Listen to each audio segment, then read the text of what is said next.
రాష్ట్ర వ్యాప్తంగా సంచలనం సృష్టించిన దళిత యువకుల శిరోముండనం కేసుకు సంబంధించి ఎట్టకేలకు తీర్పు విడుదలైంది. ప్రస్తుతం YCP MLC Mandapeta YCP MLA అభ్యర్థి తోట త్రిమూర్తులకు విశాఖపట్నం ఎస్సీ ఎస్టీ ప్రత్యేక న్యాయస్థానం 18 నెలల జైలు శిక్ష విధించింది. అలాగే 2.5 లక్షల జరిమానా విధించారు. 28 సంవత్సరాలుగా న్యాయం కోసం నిరీక్షిస్తున్న బాధితులు దళిత సంఘాలకు చివరికి న్యాయం జరిగిందంటున్నారు.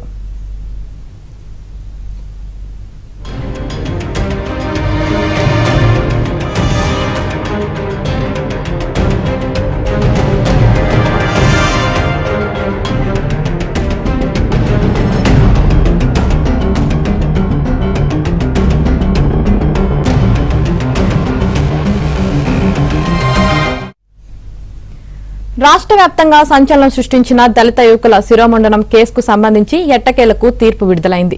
ప్రస్తుత YCP MLC Mandapeta YCP MLA అభ్యర్థి తోట త్రిమూర్తులకు విశాఖపట్నం ఎస్సీ ఎస్టీ ప్రత్యేక న్యాయస్థానం 18 నెలల జైలు శిక్ష విధించింది. అలాగే 2.5 లక్షల జరిమానా విధించారు. 28 సంవత్సరాలుగా న్యాయం కోసం నిరీక్షిస్తున్న బాధితులు దళిత సంఘాలకు చివరకు న్యాయం జరిగిందంటున్నారు.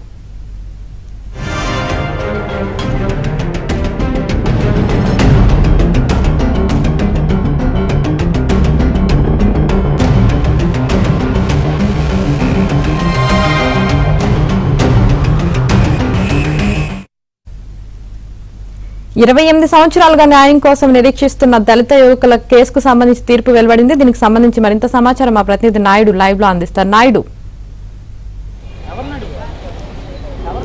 యామిని విశాఖలో ఉన్నటువంటి ఎస్సీ ఎస్టీ స్పెషల్ కోర్టు సంచలనం తీర్పిచ్చింది. సుమారుగా 28 ఏళ్ల పోరాటం, ఎంతో మంది దళిత సంఘాలు కావచ్చు, ప్రజా సంఘాలు చాలా ఏళ్ల నుంచి పోరాటం చేస్తున్నాయి. ఆ పోరాటానికి ఈరోజు కోర్టు తీర్పు ఇవ్వడం జరిగింది.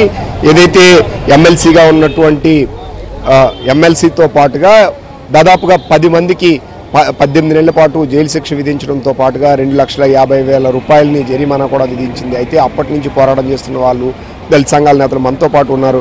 సార్ చెప్పండి, తోట త్రిమూర్తులతో పాటు 10 మంది పైన ఆల్రెడీ ఇప్పుడు కోర్టు తీర్పు వెలువడించింది. మీరు ఎప్పటి నుంచో పోరాటం చేస్తున్నారు, సో ఇప్పుడు ఈ తీర్పుని ఎలా చూస్తారు?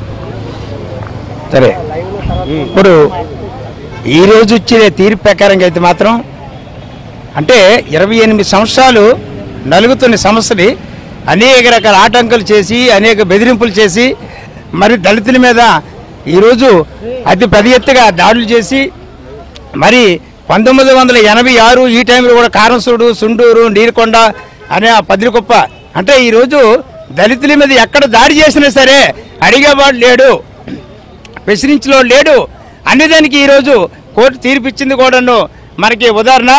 ఎందుకని అంటే అనేక రకాల ప్రజా సంఘాలు, అనేక సంఘాలు, మరి దళిత సంఘాలు, మరి దళిత నాయకులు ప్రతి ఒక్కరూ కూడాను వాళ్ళు పట్టు ఎరగన విక్రమార్కుల్లాగా పనిచేస్తూ మన దళితులకి ఎక్కడైనా సరే దళిత మైనార్టీ బీసీ కులాలకి ఎవరికి అన్యాయం జరిగినా సరే మాత్రం మేమున్నాము అని చెప్పి వాళ్ళు ఎండిదట్టుగా ఉండి వాళ్ళ కష్టమైన సుఖమైన ప్రతి ఒక్క సమస్యను కూడా ఎదుర్కొని ఈరోజు ఈ సమస్యల పరిష్కారం కోసమని మరి కృషి చేసిన మన దళిత సంఘ నాయకులు, అలాగే ప్రజా సంఘాలకు సంబంధించి మన కామ్రేడు మన వెంకట్రావు గారు, మన భీమశంకరు, నా పేరు రాజు, మరి ఈయన అనేక రకాల సమస్యల మీద మనం పోరాటాలు చేస్తున్నాం. కాబట్టి ఈ సమస్యని ఈరోజు ఇక్కడ సానుకూలంగా మన కోర్టు కూడాను దళితులకు అనుకూలంగా మరి ఈరోజు తీర్పిచ్చింది. కాబట్టి దీన్ని మనం సంతోషిస్తాను. సార్ వెంకట్రావు గారు, అంటే మీరు ఆల్రెడీ దళిత సంఘాల తరఫున ఇప్పుడు కోడికచ్చింది పోరాటం చేశారు, దీనిపైన కూడా మీరు గత కొంతకాలంగా పోరాటం చేస్తున్నారు. సో ఇప్పుడు ఈ రోజు తీర్పుని 28 ఏళ్ల నిరీక్షణ తర్వాత వచ్చిన తీర్పుని ఎలా చూస్తారు? ఈ తీర్పు ఏదో ఒకవైపు మోదం, ఒకవైపు క్షేమం అన్నట్టు మాకు 2 రకాలుగానే ఉంది. నిజానికి మేమేమనుకున్నామంటే సరైన సమయంలో వస్తుంది.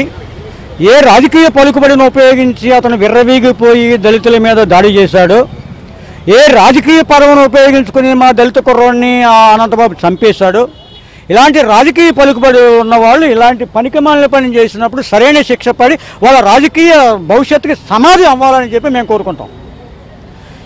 ఈ తీర్పులో ఆ శిక్షకు సంబంధించి ఆ కాలాలు లెక్కించేటప్పుడు ఎలా ఉంటుందో మాకు అనుమానంగా ఉంది. ఒకవేళ ఏకకాలంలో శిక్ష అని కనుక ఆ నిబంధనలు చెబుతూ ఉంటే ఇది కాస్త నిరాశ కలిగినటువంటి తీర్పుగా భావిస్తాం. అయితే ఈ జడ్జి గారు నిజాయితీగా నిలబడబట్టి ఈ తీర్పు అన్న వచ్చిందని చెప్పి మేము భావిస్తాం. ఒకటి ఎందుకు భావిస్తున్నామంటే మరొకడెవడో కూడా అరే అంత అధికార పార్టీ ఎమ్మెల్యే అయ్యిండు కూడా అతను కోర్టు నుంచి శిక్ష తప్పించుకోలేకపోయాడు సుమా. కాబట్టి మనం ఇలాంటి కేసుల్లో దళితుల జోలికి మనం వెళ్ళకూడదని చెప్పి సమాజంలో ఇటువంటి నేర స్వభావం గల వారికి కాస్త భయం కలిగి ఉండేది. ఇప్పుడు ఏమవుతుంది, ఒకవేళ నిజంగా ఈ శిక్ష ఇదైతే ఎల్లుంచి నామినేషన్ చేస్తాడో ఏం చేస్తాడో, ఆయన రాజకీయ పలుకుబడి అదే కొనసాగితే ఆయనకి ఏమీ జరగనట్టుగా సమాజం భావిస్తుంది. కాబట్టి ఏం పర్వాలేదు, మనం ఏం చేసినా పర్వాలేదు అని చెప్పి నేరస్తులు రెచ్చిపోయేటప్పుడు ప్రమాదం ఉంది. దీన్ని సమాజం గమనించాలి, ప్రభుత్వాలు గమనించాలి. ప్రభుత్వాలు ఇలాంటి నేరాలు పాల్పడిన వాడికి పదవి కట్టేటప్పుడే దుర్మార్గంగా ఆలోచిస్తున్నాం. మేము ముందే చెప్పాం ఇతను ఎమ్మెల్సీని రీకాల్ చేయమని చెప్పి, గవర్నర్ అంగీకరించలేదు. సార్ అంటే మీరు అప్పుడు బాధితుల్లో ఒకరు, అంటే మీరు 5గురు బాధితుల్లో మీరు ఒకరు. ఈ రోజు ఎలా చూస్తారు? ఎన్నో ఏళ్ళ పోరాటం చేశారు. 28 సంవత్సరాల నుంచి మేము ఆయనకి మాకు ఈ గొడవ 28 సంవత్సరాల నుంచి మేము అనేక ఒత్తిళ్ళు పర్సనల్గా అయితే ఏమన్నాయండి, రాజకీయంగా అనేక ఒత్తిళ్ళు ఎదుర్కొన్న అనంతరం ఆఖరికి లాస్ట్కి 2017లో యాక్చువల్గా ట్రయల్ జరిగిందండి.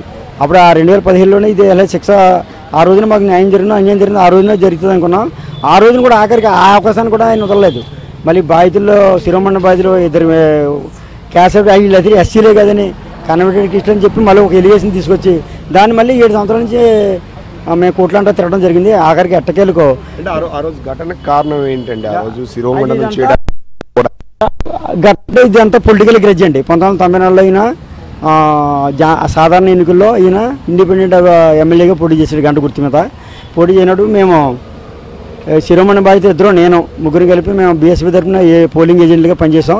అప్పుడు మధ్యాహ్నం సమయంలో తోటతిమితిగా అన్నయ్య గారు అబ్బాయిలు ఇంకా మరికొంతమంది వాళ్ళు వచ్చి అక్రమంగా బూతులకి చొరబడి డిగ్గింగ్ చేస్తుంటే మేము అడ్డుకున్నామండి. అడ్డుకున్న తర్వాత కొద్దిగా అలర్ట్ అయిన తర్వాత మేము పోలీసు వారు ఎడదీస్తారు. అయిన తర్వాత అప్పుడు ఆయన నెగ్గాడు ఎలక్షన్లోని. ఆ ఎలక్షన్లో ఆయన 1994 డిసెంబర్ 12 ప్రమాణ స్వీకారం చేశాడు. అయిపోయిన వెంటనే 3 నెలలకి 1995 మార్చి 18వ తారీఖున మేము వాళ్ళ అన్నయ్య గారు పొలంలో తోట గోవిందరాజు గారు ఉన్నారు, వాళ్ళ పొలంలో సిమెంట్ ఫెన్సింగ్ స్తంభాలు మేమే పడగొట్టని చెప్పి సిమెంట్ ఫెన్సింగ్ డెమోలేషన్ కేసు మా మీద, అక్రమైన కేసు మా మీద బనాయించాడు. బనాయించిన తర్వాత ఆ కేసులో మమ్మల్ని లొంగుకొని మా తల్లిదండ్రులు వాళ్ళు వెళ్ళారు. అని మా వీళ్ళ అన్యాయంగా పెట్టినట్టు మా పిల్లల మీద మా తల్లిదండ్రులు అడిగితే అదే లొంగిపోమంటారా నాకు క్షమాపణ చెప్తే మేము చేస్తామని చెప్పారండి. తీసేస్తాం కేసు అన్నారు. వాళ్ళు మా తల్లిదండ్రులు మాతో చెప్పడం జరిగింది, మేము వాళ్ళు ఏమేమి పాడు చేయలేదు, మాకెళ్ళి సంబంధం లేదు, కేసు పెట్టారు కాబట్టి మా సంబంధం లేదు, మా కేసు తిరుగుతుంది తప్ప మేము ఎందుకు ఒప్పుకుంటామని చెప్పి మేము అనడం జరిగింది. అలాగా కేసు జరుగుతున్న క్రమంలో 1996 డిసెంబర్ 27వ తారీఖున అంటే శిరోమణి అంతా సీరియల్ ప్రకారం జరిగింది. 5గురు ఒకసారి జరగలేదు. డిసెంబర్ 27వ తారీఖున 5గురిలో ఒక అతన్ని కనికరి గణపతి అనే కుర్రని ముందుకుండా తోటతిమితి గారి ఇంటికి మా ఇంటికి జస్ట్ ఒక జాదాంబ సెంటర్ దూరంలో వంతిని కింద శివరాజు గారి పాకన ఉంటుందండి. ఆ పాకాడ కొట్టడం జరిగింది. ఆ కుర్రని కొట్టేసి మా 4 పేర్లు అతని చేత బలవంతంగా ఆయన కొట్టేస్తే ఆడు బాగా తట్టుకోలేక మా 4 పేర్లు చెప్పేశారు. దాంట్లో మరి స్తంభాల కేసులో మాత్రం మేము 3 ఉన్నామండి. శిరోమణి బాధితులు 2 నేను 3 ఉన్నాం. ఆడు మా పేర్లు ఆడి చేత బలవంతంగా చెప్పించి మరి కుర్రని ఆడికి ఎదురుగా ఉన్నవాడి పేరు కూడా చెప్పించి ఆడి చేత ఆ కుర్రని ముందు కొట్టారు. ఆ తర్వాత సాయంత్రం 5-6 ప్రాంతాలు ఆ కుర్రని కొట్టారు. నేను టైంలోనే అదే రోజు మా నాన్నగారికి కొద్దిగా కళ్ళు పోలేదంటే పిఠాపురం క్రిస్టియన్ హాస్పిటల్లో కళ్ళు చూపించుకుని వచ్చిన తర్వాత 9 గంటలకి ఇలాగ పలానా కుర్రని కొట్టారని మా నాన్నగారికి కలిగి చెప్పారు. చెప్తే వాళ్ళ మా పెద్దలు మేము అందరం కలిపి ఆ ఎమ్మెల్యే గారు వాళ్ళ అన్నయ్య గారు తోట సత్తుకొని ఉంటాడు చచ్చి ఆ రోడ్డు అడ్డంటే వాళ్ళ ఇల్లు అదే మా ఇల్లు ఇద్దండి. వాడు పంచాయతీ పెట్టారు. పంచాయతీ పెడితే ఎవరు నువ్వు స్తంభాలు పడగొట్టేసామంట గణపతి చెప్పాడు అన్నారు. నేను పడగొడతాబెట్టి నాకేం సంబంధం లేదు, మేము పడగొడతాబెట్టి నాకేం సంబంధం లేదన్నాడు. మీరు అలా ఇది కుదరదు, వాడు చెప్పాడు నీ పేరు, నువ్వు తప్పు ఒప్పుకుంటావా లేకపోతే ఎవరైనా చేయించారా అయ్యానే నేను నిలదీశారు బలవంతంగా. నీ ఎవరు చేయించలేదు, మేము చేయలేదు, వెళ్ళి మా సంబంధం ఏం చెప్పండి. ఆ చెప్తే నువ్వు ఎలా చెప్పి మీ నాన్నగారిని చదివించి పాటు చేశారా, మీ నాన్నగారిని చదివించి పాటు చేశారు, మీ చేత ఎలా చెప్పించాలి ఎప్పుడు చేశారు? ఇప్పుడు ఈ పంచాయతీ అంటే అది ఇది అయిపోయిన తర్వాత మమ్మల్ని ఆ రోజు నైట్ నా పంచాయతీ పెట్టిన తర్వాత అప్పుడు నన్ను కూడా కొట్టారు.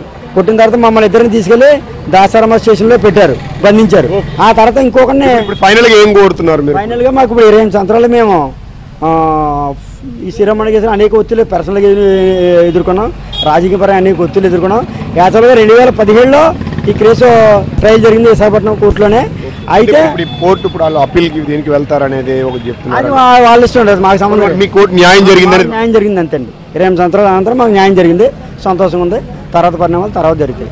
సో ఇది ఇక్కడ ఉన్నటువంటి వీళ్ళంతా కూడా చెప్తున్నది ఏంటంటే, సో 28 సంవత్సరాల సుదీర్ఘ పోరాటం తర్వాత మాకు న్యాయం జరిగింది. ఆ రోజు ప్రత్యక్షంగా ఉన్నటువంటి బాధితులు కూడా ఉన్నారు. సో ఆ రోజు ఏం జరిగింది ఏంటి అనే విషయాలు కూడా నేరుగా చెప్పినటువంటి పరిస్థితి. అయితే ఇప్పుడు ఏదైతే తీర్పు ఇచ్చారో 18 నెలల కన్నా ఎక్కువ శిక్ష పడితే నార్మల్గా ఎన్నికల్లో పోటీ అంటే 22 సంవత్సరాలు దాటితే ఎన్నికల్లో పోటీ చేసేటువంటి అర్హతను కోల్పోతారు. అయితే ఇప్పుడు ఇచ్చినటువంటి తీర్పులో 18 నెలలే ఉంది. కాబట్టి ఇలాంటి అంటే ఒకవేళ జడ్జి ఉన్నాళ్ళకైనా న్యాయం చేశారు, మేము దాన్ని సంతోషిస్తున్నాం. కానీ ఇలా రాజకీయ బలంతో చేసే వాళ్ళకి ఖచ్చితంగా శిక్షలు పడితే రేపు పొద్దున రాజకీయాల్లో రాకుండా చూస్తే ఇంకా బాగుంటుందని చెప్పి దళిత సంఘాలు కానీ వీళ్ళు కానీ కోరుతున్నటువంటి పరిస్థితి అయితే